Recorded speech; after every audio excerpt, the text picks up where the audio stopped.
pessoal, bem-vindos a mais um vídeo da RPG Planet, eu sou a Lina. Eu sou o Cello e hoje voltamos com a série Monstros de D&D. E o monstro vencedor escolhido pelos nossos queridos dragões aqui do canal foi o Nagpa. Exatamente, 41% de vocês escolheram esse monstro que foi muito pedido pelo nosso amigo Bjorn Heck.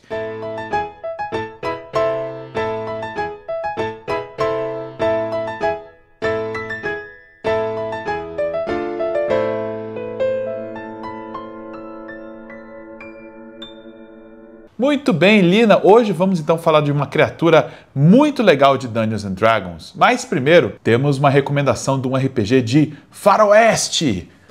Vamos falar de O Som das Seis. É escrito por um autor nacional, nosso amigo Ramon Mineiro. E que a gente aqui da RPG Planet trouxe para vocês. Então, se vocês quiserem adquirir essa belezinha aqui de RPG, entrem lá no site da RPG Planet. O Som das Seis é um RPG de mesa ambientado no Velho Oeste, com regras simples e furiosas para RPGistas novatos e veteranos. Seja você bom, mal ou feio, é hora de colocar seu chapéu, lustrar suas botas e contar suas balas. Afinal, ninguém quer ser o último a ouvir o Som das Seis. Garanta já o seu livro no link que está na descrição. Muito bem, Tiela, então vamos falar sobre os Nagpas, né?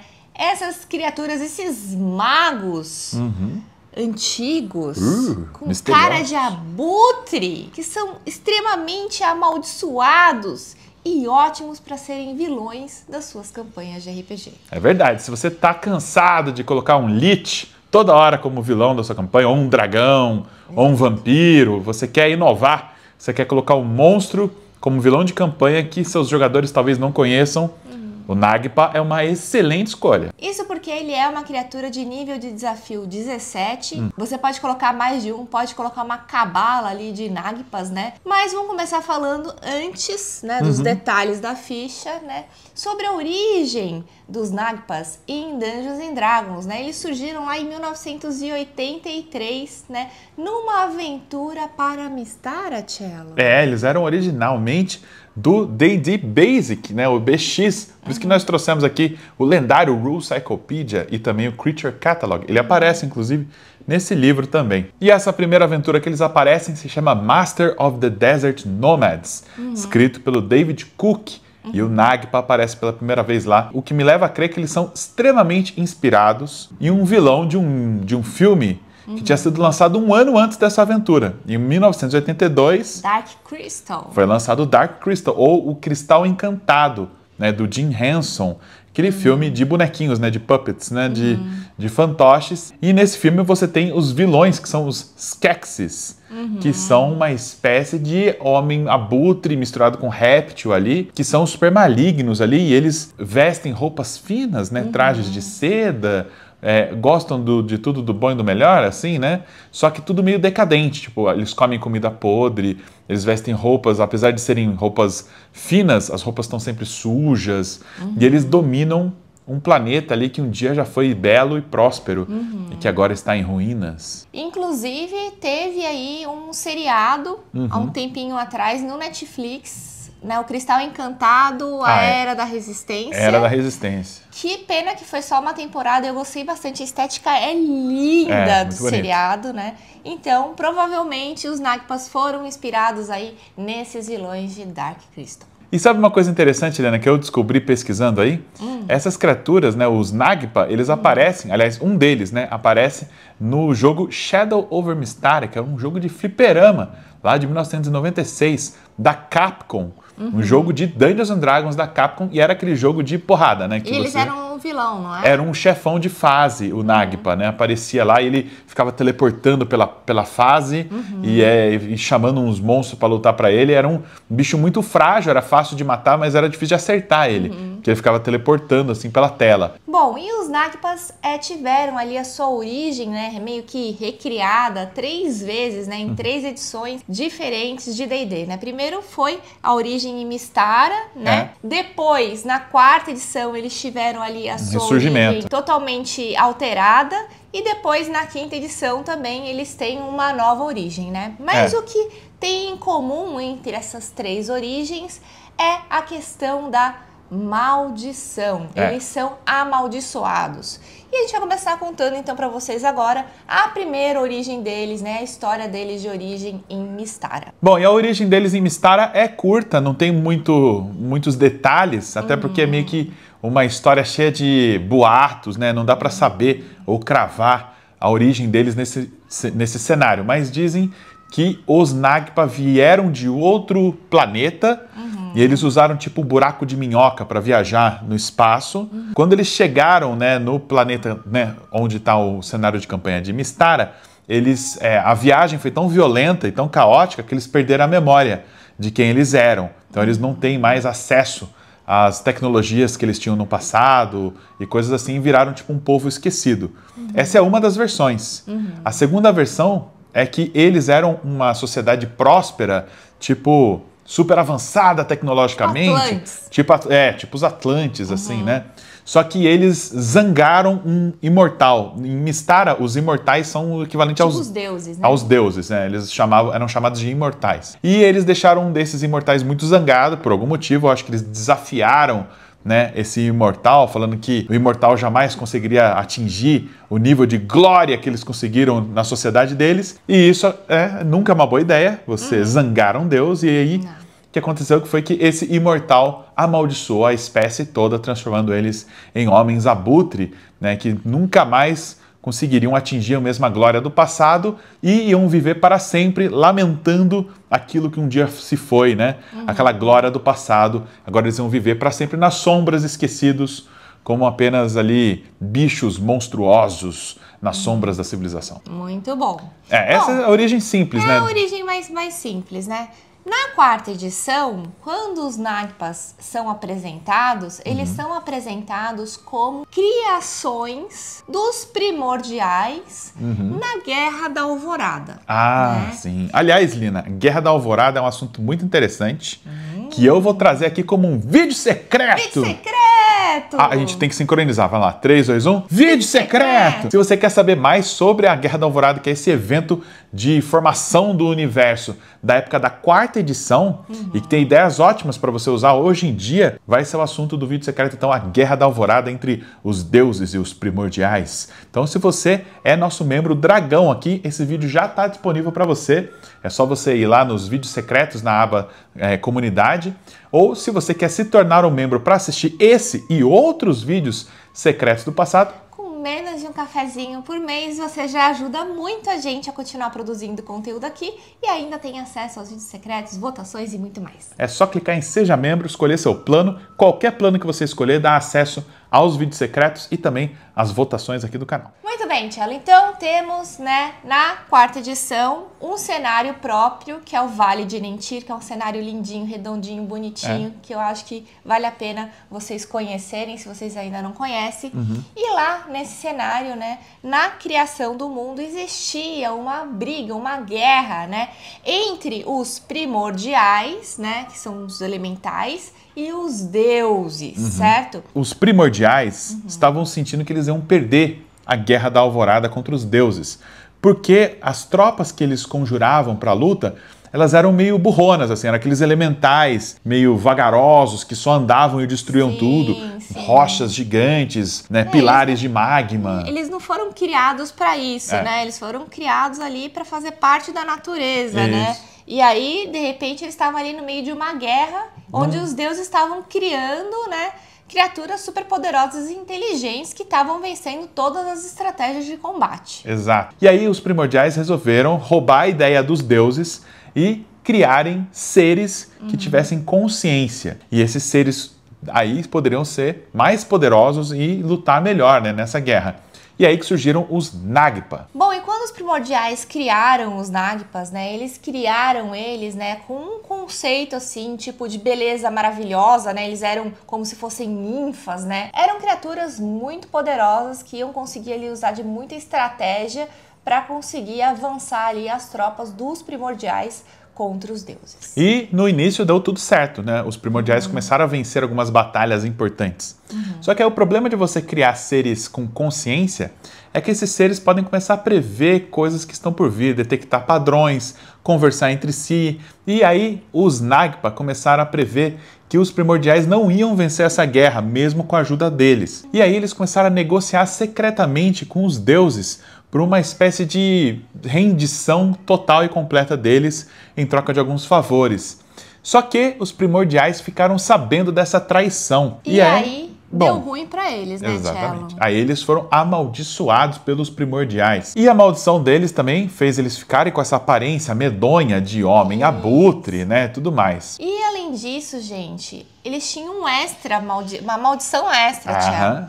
Tudo que um Nagpa gostasse, ele não ia conseguir aproveitar após essa maldição, né? Então, sei lá, ele gosta de comer alguma coisa, algum bolo, qualquer coisa. Tomar vinho. Toda vez que ele for comer aquele bolo, aquele queijo, ou tomar um vinho, ele vai sentir um gosto horrível na boca. Ele gosta de uma obra de arte, gostava de leitura. Toda vez que ele fosse tentar ler algo ou tocar numa obra de arte, essa obra de arte vai se apodrecer, vai quebrar, vai espatifar, vai virar pó. Então, eles não conseguem aproveitar nada do que eles gostavam, né? Isso. E eles criam uma certa obsessão por essas coisas. E essa obsessão faz com que o Nagpa passe toda a eternidade atrás daquele objeto, por mais que seja por um único segundo que ele vá ver aquilo e vá destruir, ele quer ter acesso a isso. Nossa, que doideira, que maldição horrível, né? Bom, e enfim, chegamos na quinta edição, onde a história dos Nagpa teve mais um reboot completo.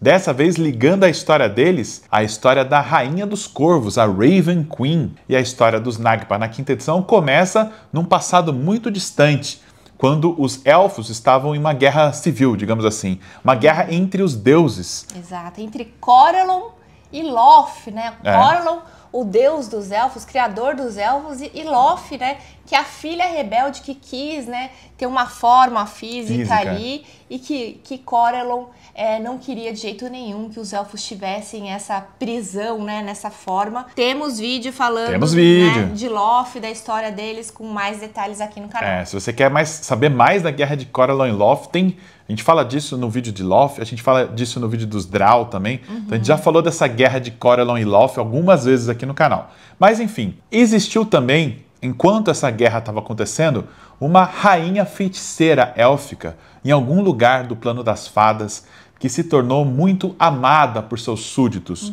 Ela já era muito poderosa e ela tinha uma legião, né, de seguidores que eram tão apaixonados e devotos por ela que eles ofereceram as próprias almas deles e a magia inerente, né, dos elfos em homenagem a ela. E essa rainha feiticeira, ela tinha um objetivo, Thiago, nessa época, né?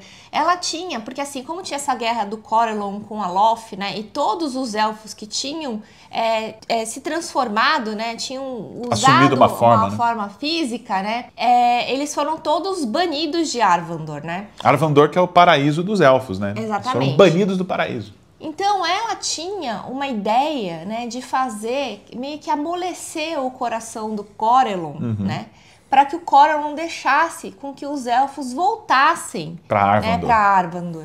Então ela tinha essa quantidade de súditos aí enorme por causa disso. E ela queria pacificar o panteão dos elfos também. Ela queria que Loth e Corellon fizessem amizade ali, parassem com essa guerra.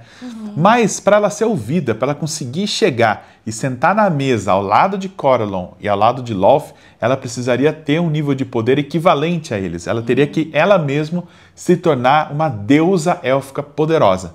E ela começou a angariar seguidores com essa intenção. E esses devotos mais próximos dela ficaram conhecidos como os Shadarkai. E a gente falou um pouquinho dos Shadarkai no vídeo sobre a Raven Queen. A gente tem um vídeo completinho sobre a Rainha dos Corvos também aqui no canal que eu recomendo. Mas voltando aqui à história, ela então começou a crescer muito em poder e ela ia fazer um ritual que ia abrir as portas de Arvandor para ela, e ao passar para Arvandor ela ganharia os poderes suficientes para ser considerada uma deusa. E ela começou esse mega ritual. Mas entre os seguidores dessa rainha feiticeira dos elfos, existia uma cabala de 13 magos safadinhos. Danadinhos. Eles queriam só se aproveitar ali daquela multidão que estava doando suas almas e sua magia para ela. E pegar um pouco para eles. Eles queriam desviar um pouquinho desse poder para eles se tornarem magos ainda mais poderosos, né? A ganância sempre leva você a um lugar sombrio. Enquanto a rainha feiticeira fazia o ritual maior, eles iam fazer um mini ritual para fazer ali um desvio de almas para eles, né? Só que a rainha feiticeira, durante o ritual, detectou que isso estava acontecendo e ela se enfureceu completamente. Ela viu que esses 13 magos estavam fazendo isso e no meio do ritual ela ficou com tanta raiva, tanto ódio, que o ódio dela contaminou o ritual, fazendo com que o que seria uma belíssima magia que abriria os portões de Arvandor se tornasse... iluminar e pacificar o reino dos elfos. Fez com que essa magia se tornasse algo sombrio, carregado pelo ódio dela. Ela ainda tentou reverter, né, essa mudança da magia, puxando ainda mais almas dos Shadarkai para ela. Só que era tarde demais. Bom, e o resultado disso tudo, né, é que teve uma reação em cadeia do ritual e ela, o Shadarkai e os 13 magos foram parar no plano das sombras. E assim que ela chega em Shadowfell, ela meio que morre, Thiago. Ela é destroçada pelas energias negativas de Shadowfell. Mas o plano das sombras, ou o pendor das sombras, como também são chamados, tinha um plano para ela. Eles reergueram o corpo da rainha caída e ela assumiu uma nova identidade. A partir de então, ela é ser conhecida como a Raven Queen, a rainha dos corvos. E ela é basicamente um poder de sombra puro, né? E aqueles Shadarkai para sempre estariam ligados a ela, né, porque eles ofereceram a alma para ela, então eles iam ser ali para sempre os soldados dela. Né? Exato. E quanto aos 13 magos, eles olharam assustados para aquilo, eles se recolheram no cantinho ali para ver se dava para fugir, mas não dava. E ela então se aproximou deles e deu um grito tão forte que saiu fumaça preta da cara dela. Nossa, eu já imagino já ela assim com o vestido todo esvoaçante, esvoaçante, assim, o sabe? ódio, aquela né? coisa, o vestido voando, e aí de repente ela... E sai assim o negócio. Os gritos de agonia dos 13 magos se misturaram aos gritos de ódio da Raven Queen e com esse grito dela, eles foram amaldiçoados. Os 13 magos, então, se transformaram nos Nagpa, né? Essa mistura aí de mago com abutre. E eles também foram banidos da presença da Raven Queen. Falaram, suma da minha frente. Né? E eles realmente morrem de medo dela até hoje. E sempre que eles encontram agentes dela, né, os Shadarkai, ou até passam próximo dela, eles ficam todo humildão, assim, tipo, tentando agradar, tentando bajular, sabe? Mas a maldição também não foi só a aparência deles que foi afetada, né? Não. Eles foram amaldiçoados a nunca mais aprenderem, a nunca mais conseguirem acumular conhecimento ou poder mágico, a não ser que esse poder mágico seja extraído de um lugar destruído, de ruínas, de um lugar que já foi esquecido. A única forma deles, então, lerem um livro é se eles invadirem uma biblioteca abandonada ou de algum império caído. Então, eles começaram a arquitetar planos. Não fala na quinta edição se eles são imortais ou não, mas pelo visto são, porque desde então eles ainda estão vivos, usando o próprio conhecimento mágico deles. Mas não tem aquela parte que eles dizem que eles voltam depois de uma década? Eles morrem, mas eles voltam... Isso é na quarta edição, mas pode funcionar na quinta edição também. E aí o que acontece? Eles, então, ficam planejando nas sombras, arquitetando planos para destruir impérios, né, e cidades e tudo mais, corrompendo pessoas, né, fazendo de tudo ali escondidos, esperando aquela sociedade entrar em ruína, para então eles se revelarem e irem até lá, nos escombros desse lugar em ruínas, procurar por conhecimento para expandir o poder deles. Bom, e os Nagpas, então, são excelentes criaturas para você colocar nas suas campanhas de RPG, né? Na quinta edição, eles são nível de desafio 17, tem classe de armadura 19, 187 pontos de vida e eles têm algumas características interessantes, né? Apesar deles terem cara de abutre, eles não voam naturalmente. Mas 2 vezes por dia eles podem soltar magia voo, né? E ali voar até 18 metros por turno por 10 minutos. É bastante coisa. Muito rápido. E os atributos mentais são o forte deles, né? Eles têm inteligência 23. É bruto. Eles têm sabedoria 18 e carisma 21. Ou seja, todas as salvaguardas mentais deles são altíssimas, né? Você conseguir dominar um desses mentalmente é quase impossível. E eles também possuem sentidos apurados por magia. Eles têm aquela visão verdadeira, né? Que dentro do alcance de 36 metros, eles conseguem enxergar no escuro mágico, conseguem detectar ilusões, invisibilidade e conseguem enxergar até no plano etéreo. Então é muito difícil você passar despercebido por eles. Eles enxergam, inclusive, se você é um metamorfo, eles conseguem ver sua forma original. Então é muito difícil enganar um deles, né? E com relação a combate, eles não são a linha de frente, né? Eles costumam, assim como maguinhos ali, ficarem sempre nos cantos e deixar ali que monstros que eles conjuram ou que eles dominam façam a linha de frente para eles, né? Mas se precisar lutar, eles têm 3 ataques todo turno. Se ele quiser, ele pode te bater com o cajado dele, que é um cajado que tá ali recheado de energia necrótica. Então é um ataque mais 8, se ele acertar, ele causa 9 de dano contundente, que não é grande coisa, só que mais 24 de dano necrótico, que é uma bela pancada. A gente acha que cajado é pouquinho de dano, não. Na mão de um Nagpa não é não. Não é não, porque ele transmite a magia necrótica pelo cajado, exatamente. Mas ele não fica muito confortável lutando de perto, não. Ele prefere usar o Raio Mortal, que é uma habilidade dele, que é um desses 3 ataques, né? Ou seja, ele pode dar 3 raios mortais ou 3 pancadas com o cajado. O Raio Mortal é um ataque mais 12 para acertar, é muito preciso. E se acertar o alvo, causa 30 de dano necrótico. Então ele tem potencial de causar pelo menos 90 de dano no mesmo turno se ele acertar os 3 raios, né? E esse dano que eu tô falando aqui é a média, né? Tem uma formulazinha de dados que você pode rolar. Eu prefiro pegar o valor da média para facilitar e agilizar mesmo. Né? 90 de dano por turno. Mas tem mais, Lina. Além desses 3 ataques por turno, eles têm várias magias. E eles podem trocar um desses 3 ataques pelo uso de uma magia.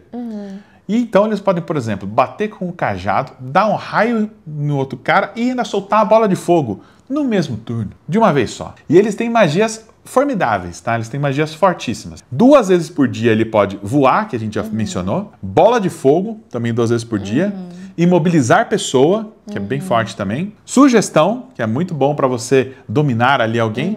E muralha de fogo, para ele se proteger também. Isso 2 vezes por dia. E aí, 1 vez por dia, ele tem magias ainda mais poderosas. Ele tem dominar pessoa, que ele consegue fazer você por 1 minuto seguir os comandos dele. E também ele tem o enfraquecer intelecto. Enfraquecer intelecto basicamente destrói um mago. Atributo, né? Você reduz inteligência e carisma de um personagem a 1. E aí também impossibilita de soltar magia, né? E sabe quanto tempo dura essa maldição? No mínimo 1 mês. Você perde seu personagem por 1 mês, basicamente, se você for um conjurador. Você só pode repetir a salvaguarda depois de 30 dias. É bruto. E se você fracassar, você tem que esperar mais 30 dias ainda. Então meio que acaba. Rasga. Bom, e não é só isso, gente. Além desses 3 ataques por turno que ele tem, ele ainda tem a ação bônus. Ação bônus! Né? E ele tem 2 possibilidades nessa ação bônus, né? Uma é corromper. A corrupção ele tem à vontade. Ele pode tentar todo turno. Ele escolhe um alvo. Essa pessoa tem que fazer uma salvaguarda de carisma, dificuldade 20.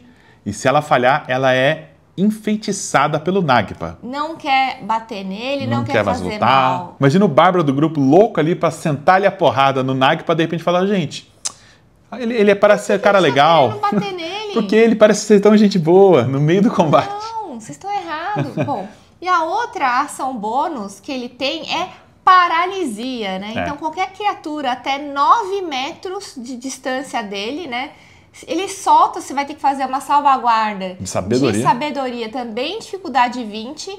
E se você não passar, você fica simplesmente paralisado por 1 minuto. Essa é a estratégia dele, gente. Ele vai paralisando os personagens, fica todo mundo ali paradinho e ele vai matando 1 a 1. Ou dominando e fazendo os seus próprios colegas lutarem contra você, né? Ou chamando outros monstros para ajudá-lo. Então, Ou soltando uma bola de fogo. Soltando bola de fogo. Então, assim, ele tem muitas opções. Basicamente, ele faz 4 coisas, né, no turno. Os 3 ataques. Mais a bônus action. Mais ação bônus, ou seja, ele pode substituir um dos ataques por uma magia, tem um monte de magia. E se tudo der errado, ele tem uma das magias dele, que é a forma etérea. Digamos que o grupo encurralou o Nagpa, matou todos os aliados dele, ele pode ir para o plano etéreo e fugir, atravessando as paredes como se fosse um fantasma, para depois ressurgir em outro lugar, né, e recuperar suas energias e tudo mais. Então ele tem como fugir, ele tem como lutar, então é sempre importante lutar de forma inteligente com o Nagpa, né? Não deixar ele solto ali, tomando pancada à toa. Já é um super vilão. Já é um super Imagina vilão. você criar uma cabala Colocar os 13 de uma vez. 13, né? Ou, sei lá, 3, pode ser uma cabala de 3, sei lá. Já é muito difícil você conseguir um grupo que vá conseguir matar eles assim de boa. Importante, essa ficha que a gente falou é da versão, digamos, Mordenkainen, remasterizada. né? É do livro Mordenkainen apresenta Monstros do Multiverso, que tem em português. E é uma ficha muito melhor do que a original, né, que foi apresentada no Mordenkainen Tome of Foes, né, Mordenkainen's Tome of Foes. E, para mim, essa é uma das melhores fichas para um vilão mago, porque te dá muita opção, te dá a chance de sobreviver com ele. Porque, na minha experiência, o que acontece? Você coloca um mago, ele pode soltar magia de 9º ciclo. Se ele perde a iniciativa, o grupo amontoa em cima dele, espanca ele e morre num turno. Se o vilão da sua campanha for um arquimago poderoso, pega a ficha do Nagpa, que funciona muito bem como um vilão arcano, assim, poderoso. Exatamente. Cello, chegamos no momento do vídeo de ganchos de aventura. Vamos dar ideias, já que a gente está falando que é tão legal o pessoal aproveitar e colocar aí os Nagpas, né, como vilões de campanha. Ideias para vocês colocarem os Nagpas nas suas aventuras. Bom, eu tive a ideia aqui de uma campanha pós-apocalíptica. Os 13 Nagpa conseguiram vencer e derrotaram toda a civilização. Basicamente, todo o planeta virou ruína, que é exatamente o que eles querem, né? Porque nas ruínas eles podem recolher conhecimento e aumentar o poder aumentar deles. os poderes deles e tudo mais. E agora, existem 13, digamos, países nesse mundo pós-apocalíptico. Cada um desses reinos é dominado por um Nagpa. Você tem que fazer a campanha de eliminar os 13 Nagpas. Seriam 13 chefões, né? Você tem que ir de reino em reino, descobrir onde está o Nagpa daquela região, derrotar aquele Nagpa para começar a reconstruir a civilização, né, e a harmonia daquele lugar. Você pode até fazer com que, assim que seu grupo derrota um Nagpa, começa a crescer grama verde, as árvores mortas começam a rejuvenescer e tudo mais. Você pode fazer esse efeito aí em cada reino de Nagpa que você derrota. Quando derrotar os 13, você restaura o mundo. E o meu gancho de aventura, então, vai pegar a sequência da ideia do Cello. Eita! Na nossa versão aqui, pegando um pouquinho do gancho da quarta edição, que são imortais, o que acontecia? Quando o Nagpa morria, né, ele fica algumas décadas sumido, out, fora. E aí, quando ele volta com todas as memórias da vida dele passada. Então, os personagens começam a ver profecias, então, de que os Nagpas vão retornar, gente. Eita! Eles precisam encontrar alguma forma, né, de reverter essa imortalidade deles, que foi dada em cima da maldição da Raven Queen. Aí, ó. Certo? Para que quando for existir uma batalha contra eles, eles realmente podem ser derrotados de vez. Sejam derrotados de vez e parem de ser uma ameaça para o mundo, certo?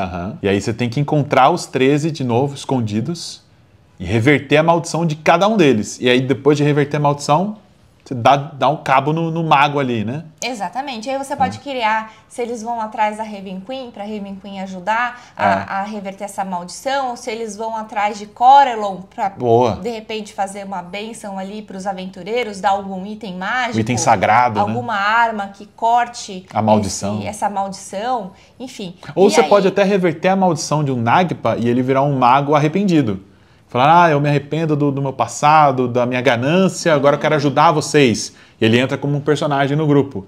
O mago arrependido, que quer encontrar os outros Nagpa e reverter a maldição dos outros também. Pode ser. Então fica aí esses ganchos de aventura para vocês colocarem os Nagpas nas suas campanhas. Exatamente. E então com isso a gente se despede. Já tem aqui votação para os próximos monstros aqui da série. E a gente se vê numa próxima, pessoal. Tchau, tchau.